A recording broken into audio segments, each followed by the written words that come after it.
इमाम मालिक रदी अल्लाह अन्हो ने शरीक बिन अब्दुल्लाह बिन अमी नमर के वास्ते से खबर दी और उन्हें अनस बिन मालिक रदी अल्लाह अन्हो ने कि एक शख्स रसूल अल्लाह सल्लल्लाहु अलैहि वसल्लम की खिदमत में हाजिर हुआ। अर्ज़ किया, या रसूल अल्लाह, कहत से जानवर हलाक हो गए और रास्ते बंद, अल्लाह से दुआ कीजिए।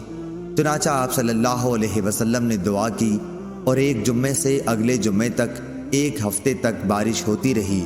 फिर एक शख्स ने रसूल अल्लाह सल्लल्लाहु अलैहि वसल्लम की खिदमत में हाजिर होकर अर्ज़ किया कि या रसूल अल्लाह, बारिश की कसरत से रास्ते बंद हो गए और मवेशी हलाक हो गए। अब रसूल अल्लाह सल्लल्लाहु अलैहि वसल्लम ने ये दुआ की कि ए अल्लाह, बारिश का रुख पहाड़ों, टीलों, वादियों और बागात की तरफ मोड़ दे। चुनाचा बादल मदीने से इस तरह छट गया जैसे कपड़ा फट जाया करता है। सही बुखारी हदीस नंबर 1019।